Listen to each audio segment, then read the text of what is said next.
नमस्कार दर्शकों, मैं आर्यश अग्नोत्री आप सबका स्वागत करता हूं। दर्शकों, आज हम बात करेंगे कुंभ राशि वालों के लिए अप्रैल, मई और जून का महीना कैसा रहने वाला है। इन तीनों महीनों में क्या लाभ होगा, क्या नुकसान होगा, क्या सावधानी रखना होगा। हम बात करेंगे आपके संपूर्ण क्षेत्रों के बारे में। जैसे इन तीनों महीनों में आपका स्वास्थ्य कैसा रहेगा, धन की स्थिति कैसी रहेगी, नौकरी के लिए समय कैसा रहेगा, व्यापार के लिए समय कैसा रहेगा, शिक्षा के लिए समय कैसा रहेगा, विवाह के लिए, वैवाहिक जीवन के लिए, प्रेम विवाह के लिए, कंपटीशन के लिए, भाग्य के लिए, लाभ के लिए, हानि के लिए, विदेश यात्राओं के लिए आदि हम सभी क्षेत्रों के बारे में विस्तार से जानने का प्रयास करेंगे। तो आइए जानते हैं। सबसे पहले यह समझिए कि यह फलादेश चंद्र राशि पर आधारित है। नाम राशि के आधार पर भी आप जान सकते हैं। तो सबसे पहले हम बात करेंगे अप्रैल के महीने में ग्रहों के राशि परिवर्तन के बारे में, ग्रहों की स्थिति के बारे में। अप्रैल के महीने में 3 ग्रहों का राशि परिवर्तन होगा, मई के महीने में भी 3 ग्रहों का राशि परिवर्तन और जून के महीने में 2 ग्रहों का राशि परिवर्तन। शुक्र जो है 6 अप्रैल को राशि परिवर्तन करेंगे। 6 अप्रैल तक मेष राशि में तीसरे भाव में गोचर करेंगे। उसके बाद चौथे भाव में वृषभ राशि में मालव्य राजयोग बनाएंगे। सूर्य 14 तारीख से 14 अप्रैल से मेष राशि में गोचर करेंगे। धन भाव में 14 अप्रैल तक रहेंगे। उसके बाद तीसरे भाव में मेष राशि में गोचर करेंगे, जबरदस्त लाभ देने का काम करेंगे। गुरु 22 अप्रैल से मेष राशि में गोचर करेंगे, ये भी जबरदस्त लाभ देने का काम करेंगे। तीसरे भाव में 22 अप्रैल के बाद गुरु का गोचर रहेगा। तो ये तीनों ग्रहों का राशि परिवर्तन आपके लिए विशेष होने वाला है। अब हम जान लेते हैं कि इन ग्रहों का प्रभाव आपके ऊपर कैसा रहेगा। आपकी राशि में शनि का गोचर रहेगा, गुरु और सूर्य का धन भाव में गोचर रहेगा। दोनों ग्रहों का राशि परिवर्तन हो जाएगा। शुक्र 6 तारीख तक आपके तीसरे भाव में रहेंगे और बुध दोनों महीने अप्रैल और मई के महीने में बुध जो है आपके तीसरे भाव में गोचर करेंगे। राहु तीनों महीने आपके तीसरे भाव में मेष राशि में गोचर करेंगे। चौथा भाव खाली रहेगा। यहां पर शुक्र 6 तारीख से आ जाएंगे चौथे भाव में। मंगल पूरे महीने आपके पंचम भाव में गोचर करेंगे मिथुन राशि में। छठा भाव खाली रहेगा, सातवां भाव खाली रहेगा, आठवां भाव खाली रहेगा। नवम भाव में केतु, दसम भाव खाली, एकादश भाव खाली और द्वादश भाव भी आपका खाली रहेगा। तो इन ग्रहों का प्रभाव अप्रैल के महीने में कैसा पड़ेगा। सबसे पहले हम बात करेंगे राशि के स्वामी के बारे में। हम बात कर रहे हैं कुंभ राशि वालों के बारे में और कुंभ राशि के स्वामी होते हैं शनि। शनि अपनी ही राशि कुंभ राशि में गोचर कर रहे हैं लगन भाव में और शनि की साढ़े साती का ये दूसरा चरण है कुंभ राशि वालों के लिए। शनि जिस भाव में बैठते हैं उस भाव के फलों को बढ़ा देते हैं, लेकिन जिस भाव को देखते हैं उस भाव के फलों को नष्ट करने का काम करते हैं। तो शनि लगन भाव में गोचर कर रहे हैं। स्वास्थ्य आपका बहुत अच्छा रहेगा। तीनों महीने अप्रैल, मई और जून के महीने में स्वास्थ्य आपका बढ़िया रहेगा। कॉन्फिडेंस आपका बना रहेगा। नए कार्यों के प्रति आपकी रुचि बढ़ेगी। तो यहां पर शनि आपको लाभ देने का काम करेंगे। लेकिन शनि आपके 12वें भाव के भी मालिक हैं, व्यय भाव के मालिक हैं। खर्चे आपके बढ़ेंगे, मेहनत आपको ज्यादा करना पड़ेगा, खर्चों पर आपको लगाम लगाने की जरूरत रहेगी।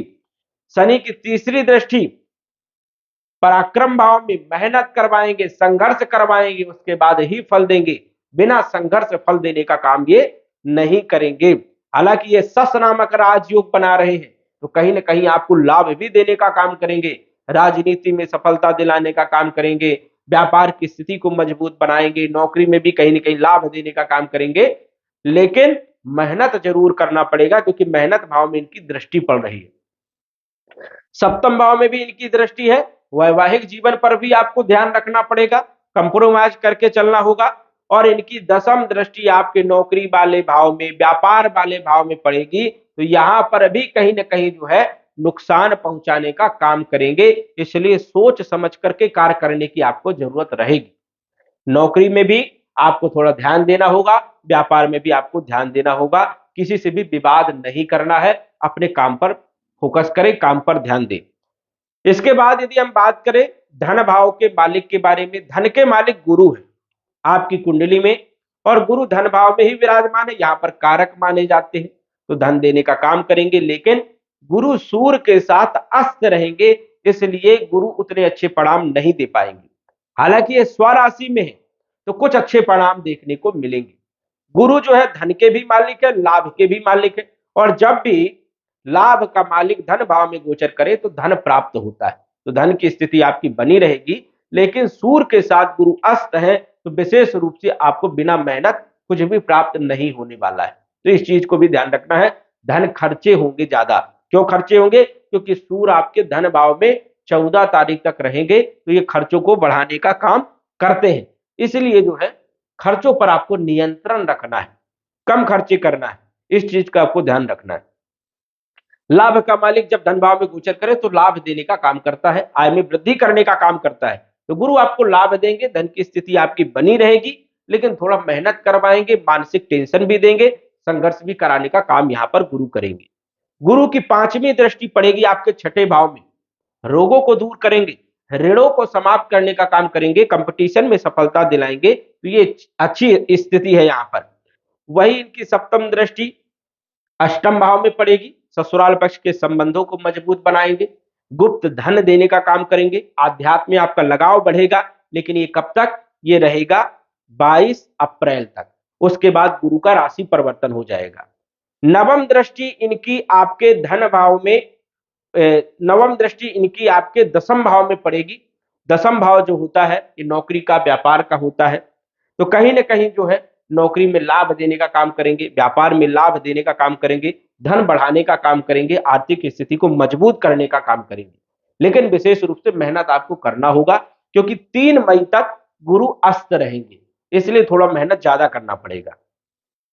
22 अप्रैल के बाद जब गुरु आपके तीसरे भाव में आ जाएंगे, तो तीसरा भाव संघर्ष का होता है, और गुरु का गोचर यहां पर मिले जुले परिणाम देखने को मिलते हैं।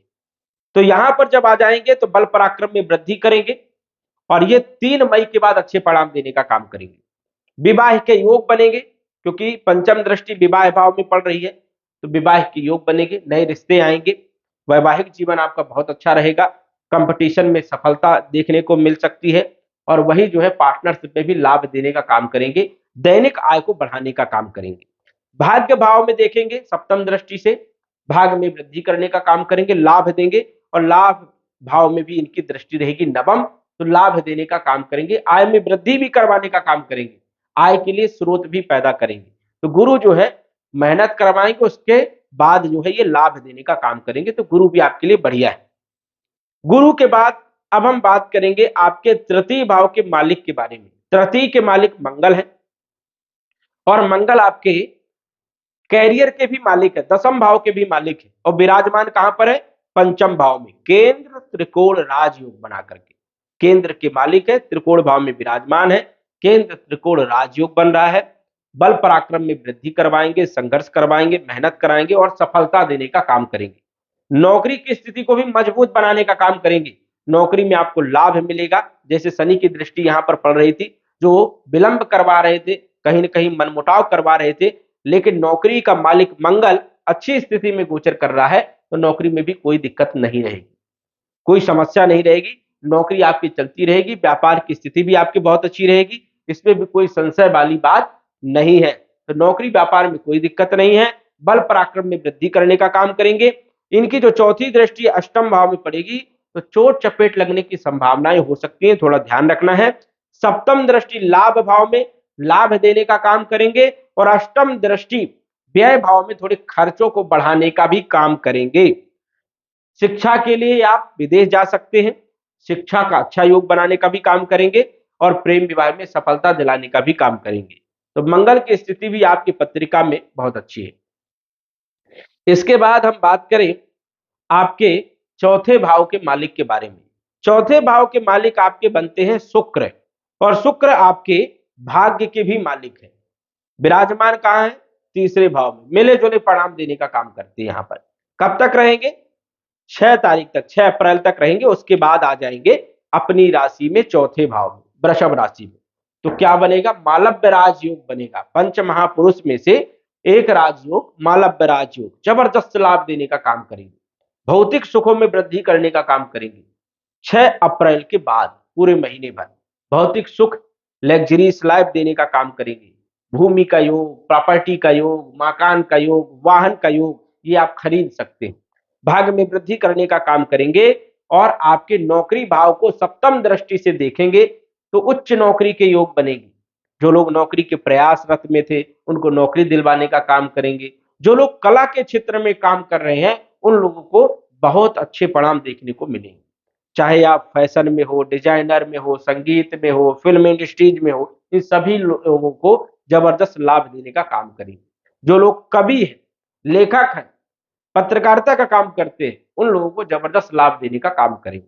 भूमि, भवन, प्रॉपर्टी और वाहन के योग बनाने का काम करेंगे। तो शुक्र का गोचर आपके लिए 6 तारीख से 6 अप्रैल से पूरे महीने भर बहुत अच्छा रहेगा, शानदार रहेगा। भाग्य के मालिक है तो भाग्य का साथ मिलेगा, किसी भी चीज में हाथ डालोगे सफलता मिलेगी, तो ये अच्छी स्थिति है। इसके बाद पंचम भाव के मालिक आपके बनते हैं बुध, और बुध आपके अष्टम भाव के भी मालिक है।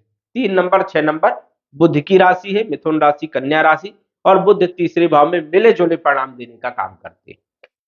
शिक्षा, संतान और प्रेम विवाह में सफलता दिलाने का काम करेंगे। वही जो है ससुराल पक्ष के संबंधों को भी मजबूत बनाने का काम करेंगे। भाग्य में वृद्धि करने का काम करेंगे क्योंकि भाग्य भाव को देख रहे हैं। और यदि आप ग्रीन कार्ड बनवाना चाहते हैं या फिर कोई ऐसा कार्य करवाना चाहते हैं जो कागज कार्रवाई हो, उसमें भी लाभ देने का काम करेंगे। अकाउंट के क्षेत्रों में भी लाभ देंगे। शिक्षा, संतान और प्रेम विवाह का भी योग बनाने का काम करेंगे। तो बुध की स्थिति भी बहुत अच्छी रहेगी अप्रैल के महीने में और मई के महीने में। जून के महीने में इनका राशि परिवर्तन होगा तो और अच्छे परिणाम देने का काम करेंगे। इसके बाद बात करें हम छठे भाव के मालिक के बारे में। यहां पर गुरु की दृष्टि है, चंद्रमा का फलादेश संभव नहीं होता है, 2.25 दिन में राशि परिवर्तन करते हैं। तो कंपटीशन में सफलता दिलाने का काम करेंगे 22 अप्रैल तक, और रोगों को दूर करेंगे, ऋणों को समाप्त करने का प्रयास करेंगे। तो स्थिति ये 22 तारीख तक ठीक है, उसके बाद किसी भी ग्रह की यहाँ पर दृष्टि नहीं रहेगी। सप्तम भाव के मालिक आपके सूर्य हैं, धन भाव में गोचर कर रहे हैं 14 तारीख तक। धन भाव में सूर्य का गोचर अच्छा नहीं मिलता है, लेकिन पत्नी का यदि सहयोग लेकर के कोई कार्य करेंगे तो आपको सफलता मिलेगी। धन खर्चे ज्यादा होते हैं, पत्नी के पक्ष में जो है धन खर्च ज्यादा हो सकता है, इसलिए खर्चों पर आपको नियंत्रण रखना है। जब ये तीसरे भाव में आ जाएंगे 14 तारीख से, 14 अप्रैल से, तो बहुत अच्छे लाभ देने का काम करेंगे। पत्नी का सहयोग से आप कोई बिजनेस, व्यापार कर सकते हो और भी बहुत सारे क्षेत्रों में लाभ देने का काम करेंगे। लेकिन 14 तारीख तक ये खर्चे बढ़ा सकते हैं या आपकी धर्मपत्नी बहुत ज्यादा खर्चा कर सकती है, ऐसा भी संयोग बन सकता है। तो 14 तारीख तक आपको ध्यान रखना है। 14 तारीख तक कटु वाणी का प्रयोग नहीं करना है, क्योंकि सूर्य जब धन भाव में गोचर करते हैं तो कटु वाणी का प्रयोग करने से शत्रु पैदा हो जाते हैं। इसलिए वाणी पर भी आपको लगाम लगाने की जरूरत रहेगी। 14 तारीख के बाद जब उच्च राशि में तीसरे भाव में गोचर करेंगे तो बहुत सारे लाभ देंगे। कम्युनिकेशन के क्षेत्रों में लाभ, सरकारी क्षेत्रों में भी आपको लाभ देखने को मिलेगा। भाग्य में वृद्धि करने का भी काम करेंगे तो बहुत सारे क्षेत्रों में लाभ देखने को मिलेगा। वैवाहिक जीवन भी आपका बढ़िया रहेगा। इसके बाद बुध के बारे में हमने बात किया। केतु आपके भाग्य भाव में विराजमान है, भाग्य में वृद्धि करने का काम करेंगे, अच्छा लाभ देने का काम करेंगे केतु। नौकरी के मालिक मंगल है, अच्छी स्थिति है। मंगल आपको अप्रैल के महीने में अच्छा लाभ देंगे। गुरु भी आपको लाभ देंगे और शनि थोड़ी खर्चा करवाने का काम करेंगे अप्रैल के महीने में। तो अप्रैल का महीना बहुत ही शानदार आपका बीतने वाला है, लेकिन आपको उपाय शनि का जरूर करना है। ओम सम शनिश्चराय नमः, इस मंत्र का आपको जब अप्रैल के महीने में करते रहना है, क्योंकि शनि की 7.5 रहेगी तो थोड़ी खर्चे बढ़ सकते हैं, मानसिक टेंशन बढ़ सकता है, ये संभावनाएं हैं। मेहनत आपको ज्यादा करना पड़ सकता है, संघर्ष आपको ज्यादा करना पड़ सकता है। अप्रैल के बाद मई की यदि बात करें तो 2 मई से मिथुन राशि में शुक्र का गोचर होगा पंचम भाव में। बहुत अच्छे परिणाम देने का काम यहाँ पर करेंगे, क्योंकि यहाँ पर केंद्र त्रिकोण राजयोग बन जाएगा, नवम पंचम राजयोग बनेगा। तो शुक्र आपको भौतिक सुखों में वृद्धि करने का काम करेंगे। भूमि, भवन, प्रॉपर्टी, मकान और वाहन के योग बनेंगे। सुख आपको प्राप्त होगा, लाभ मिलेगा, आय में वृद्धि होगी, आर्थिक स्थिति को शुक्र मजबूत करने का काम करेंगे। तो मई के महीने में शुक्र का गोचर बढ़िया रहेगा। सूर्य 15 मई से वृषभ राशि में आ जाएंगे तो भी यहाँ पर अच्छे परिणाम देखने को मिलेंगे, क्योंकि 15 मई तक सूर्य आपको बहुत अच्छे परिणाम देंगे। उसके बाद भी आपको अच्छे परिणाम देने का काम करेंगे। पत्नी का स्वास्थ्य बहुत अच्छा रहेगा, पार्टनरशिप में आपको लाभ देखने को मिलेगा। दैनिक आय में वृद्धि कराने का काम भूमि भवन प्रॉपर्टी से भी आपको लाभ मिलेंगे। मंगल 10 मई से कर्क राशि में चले जाएंगे छठे भाव में। छठे भाव में मंगल का गोचर तो अच्छा माना जाता है, लेकिन ये नीच राशि में रहेंगे तो मिले जुले परिणाम देने का काम करेंगे। तो इस कारण से थोड़ा सा ध्यान रखना है, चोट चपेट लगने की संभावनाएं हो सकती है। कर्ज आप ले सकते हैं तो कर्ज कम ले, ये भी आपको विशेष रूप से ध्यान देना है। वाहन चलाते समय भी थोड़ा सावधान आपको रहने की विशेष जरूरत है। नौकरी पर भी आपको विशेष ध्यान देने की जरूरत है, क्योंकि नौकरी में मई के महीने में 10 मई से कुछ स्थितियां खराब हो रही हैं, जिससे मनमुटाव हो जाएगा, लड़ाई झगड़े हो सकते हैं। इसलिए आपको यहाँ पर मई के महीने में थोड़ा सा नौकरी पर विशेष ध्यान देना है। व्यापार में भी उतार चढ़ाव देखने को मिल सकता है। किसी से लड़ाई झगड़े नहीं करना है, क्योंकि मई के महीने में लड़ाई होने के भी योग बन रहे हैं, चोट चपेट लगने की भी संभावनाएं बन रही है। तो मई के महीने में मंगल का उपाय करना है। ओम अंग अंगारकाय नमः, इस मंत्र का जप आपको करते रहना है। जून के महीने में बुध 7 जून से वृषभ राशि में आ जाएंगे, अच्छा लाभ देने का काम करेंगे। शिक्षा, संतान, प्रेम विवाह में सफलता दिलाने का काम, भूमि भवन प्रॉपर्टी में लाभ, नौकरी में व्यापार में भी लाभ देने का काम करेंगे। सूर्य 15 जून से मिथुन राशि में पंचम भाव में आ जाएंगे, ये यहाँ पर अच्छा योग बनेगा, जबरदस्त लाभ देने का काम करेंगे। उच्च शिक्षा के योग, संतान के योग, प्रेम विवाह में भी सफलता दिलाने का काम करेंगे। अन्य ग्रहों की स्थिति जो अप्रैल के महीने में थी, मई के महीने में थी, वही आपके मई के महीने में और जून के महीने में भी रहेगी। मतलब आपको तीनों महीनों में अच्छा लाभ देखने को मिलेगा। लेकिन मंगल का उपाय आपको करना है मई के महीने में, जून के महीने में, दोनों महीनों में मंगल का उपाय करना है। और शनि का भी उपाय आपको करते रहना है, क्योंकि ये मानसिक टेंशन भी देंगे, संघर्ष भी करवाएंगे, सफलता भी दिलाएंगे और काम आपके धीरे धीरे होंगे। कोई भी काम आपका सडनली नहीं होगा, क्योंकि लगन भाव में जब भी शनि विराजमान होते हैं तो विलंब करने का काम करते हैं। इसलिए कुंभ राशि वालों को पेशेंस रखना होगा। धीरे धीरे आपके कार्य बनेंगे, सफलताएं आपको जरूर मिलेगी। आप कर्म पर फोकस करें, कर्म करते रहें, संघर्ष करते रहें, सफलताएं आपको जरूर मिलेगी। तो दर्शकों, आज बस इतना ही। धन्यवाद। यदि आप अपनी कुंडली का विश्लेषण घर बैठे करवाना चाहते हैं तो दिए गए व्हाट्सएप नंबर से संपर्क करें। साधारण फीस जमा करके आप अपनी कुंडली का विश्लेषण फोन के माध्यम से घर बैठे ही करवा सकते हैं और जान सकते हैं अपने भूत, भविष्य और वर्तमान के बारे में। धन्यवाद। WhatsApp number 94798939